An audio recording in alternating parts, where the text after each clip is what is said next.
Hi மக்களே, நம்ம இப்போ என்ன பார்க்க போறோம்னா, இன்னைக்கு வந்து ஒரு முக்கியமான தினம். உங்க எல்லாருக்குமே தெரியும், மகளிர் தினம். அதனால அனைவருக்கும் இனிய மகளிர் தினம் நல்வாழ்த்துக்கள் மக்களே. உலக மகளிர் தினத்துல முன்னிட்டு ஒரு சின்ன குறிப்பு சொல்லலாம். என்னன்னா, இப்போ இந்திய போராட்ட வீரர்கள்ல வந்து மங்கை வேலு நாச்சியார் அவங்களும் இருந்தாங்க. அதுவும் ஒரு பெண் தான். அதுக்கப்புறம் விண்வெளியில முதல் நம்ம தமிழ் பெண்ணா அது வந்து கல்பனா சாவ்லா அவங்களும் இருந்தாங்க. அதுக்கப்புறம் எவரெஸ்ட் ஹில்ஸில் கூட முதல் தமிழ் செல்வி அவங்களும் இருந்தாங்க.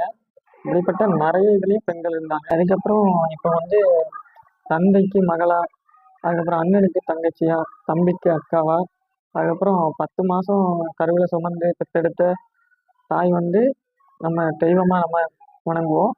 அது மட்டும் இல்லை மக்களே, ஆண்கள் பார்க்குற பணியில இருந்து, இப்போ விவசாயத்துல இருந்து மேலே வான்வழி பார்க்குற வரைக்கும் எல்லா பணியிலையும் பெண்களும் பணியில் இருக்கிறாங்க. அதான் சொல்கிறேன்.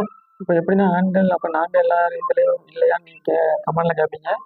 அது எப்படி சொல்கிறேன்னா, இப்போ நம்ம ஆண்கள் பார்க்குற பணியில் வந்து பெண்களும் அதுக்கு சமமாக ஈக்குவலாக எல்லாரும் பணியில் இப்போ இருக்கிறாங்க. அதை தான் நான் தெளிவாக சொல்லியிருக்கேன். நான் எதுவும் தப்பாக சொல்லியிருந்தா மன்னிச்சுக்கோங்க. உங்களுடைய கருத்தை நீங்கள் கமெண்டில் சொல்லிட்டு போங்க. உலக மகளிர் தினம் அனைவருக்கும் வீரப்பெண்களுக்கு நல்வாழ்த்துக்கள் மக்களே.